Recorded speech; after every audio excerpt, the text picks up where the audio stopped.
Agora, a minha pergunta em si, na verdade, não é uma pergunta, cara. Eu queria que você falasse para nós um pouquinho daquele jogo da Mercosul, que é uma história que você deve contar 57 vezes. Eu já li sobre, mas uma coisa é eu ler o que você falou, outra coisa é eu te ouvir falando aqui. E aquele jogo ele é absurdo, é absurdo, absurdo. Eu estava num bar assistindo, aí tinha um flamenguista numa mesa de trás que eu nunca vi na minha vida, e o cara vibrando como se fosse o Flamengo jogando. Na hora que, cara, eu fui só crescendo no último gol, eu me tornei o brigão idiota que eu nunca fui. Eu virei para trás e xinguei, mas xinguei tanto que o cara ficou com medo de mim, deve ter falado, pô, esse cara tá falando assim comigo, ele deve ser sinistro, porque eu xingava, eu falava, grita! Deve estar armado. Só pode. Foi um jogo assim, nossa, aquilo foi... Fala um pouquinho para nós ali. Sem dúvida nenhuma, não só para você, para os torcedores, para a imprensa em geral, para a história do futebol, para nós jogadores, para todos do Vasco, enfim.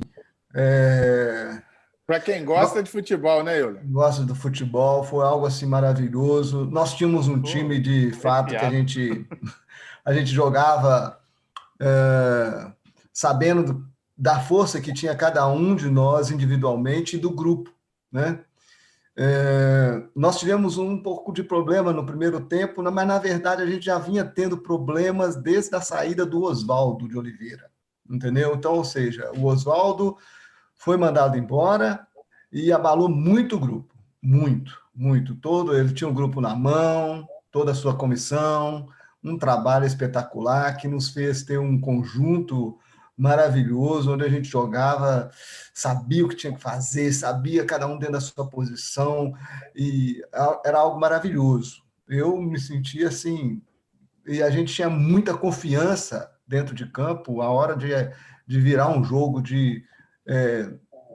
agora vamos acelerar, não, agora vamos desacelerar um pouco, porque a gente tinha tudo isso, tudo isso. E esse jogo, depois de todos os acontecimentos, o Eurico errou feio no que diz respeito a mandar o Oswaldo embora, e depois ele acertou na pessoa que teria que ir, entendeu? O Joel chegou quebrando o gelo de tudo que tinha acontecido, e nós, jogadores, voltamos a crescer novamente, né? Mas foi um risco que poderia as coisas ter dado errado, tanto na final da Mercosul, quanto no jogo de volta do Cruzeiro, lá no Mineirão. Então, assim, nós entramos em campo com a mesma postura que a gente tinha antes, né? A gente vai. Só que a gente não transformou isso em gana. E o Palmeiras estava com uma gana fora do comum, transformou todas as suas ações técnicas, táticas, em ações assim, com muita vontade, com muita determinação. Teve um esquema tático em cima do Juninho, né? O Juninho, que foi a arma do Palmeiras para os ataques rápidos, né? E dificultou muito nós. E quando a gente viu, tomamos um. A gente não estava mal, mas a gente não estava com aquela vontade toda que deveria ter, entendeu? Então, assim, talvez por esse fato que aconteceu, não sabemos. O que sabemos é que um 3-0, fora o chocolate, que poderia ter sido 5-0 para o Palmeiras, sem dúvida nenhuma. Fomos para o vestiário. No vestiário tivemos a palavra do Joel Santana, entendeu? Em seguida... Uma história dele com Viola, não tem, Euler? Hã? Uma história do Joel com Viola no intervalo, não tem?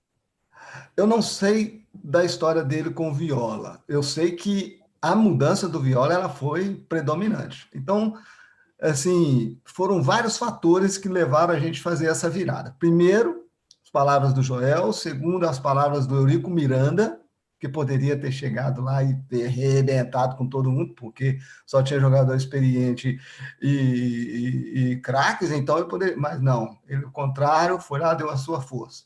Depois saímos para voltar para o campo. Aí teve a mudança do Viola, tática, saímos para o campo. E antes da gente subir aquela escada do Parque Antártica, nós reunimos ali e nos fechamos. E ali foi deixado todo o ego, de cada um ali embaixo. Vou explicar a vocês por que foi deixado o ego.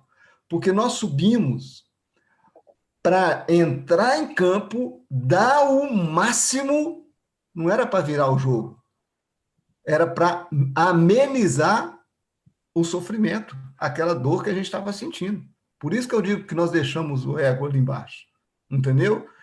E subimos, e desde o início você já via uma diferença, porque a bola chegava mais redonda, chegava mais rápida, você tinha ações mais rápidas, você tinha uma ação, duas ações, três ações dentro da partida, entendeu? E você podia tocar e saber que você ia receber, tudo mais rápido, tudo mais dinâmico, tudo mais intenso.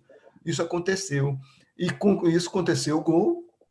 Em seguida, mesmo com a expulsão do Júnior Baiano, fizemos o segundo.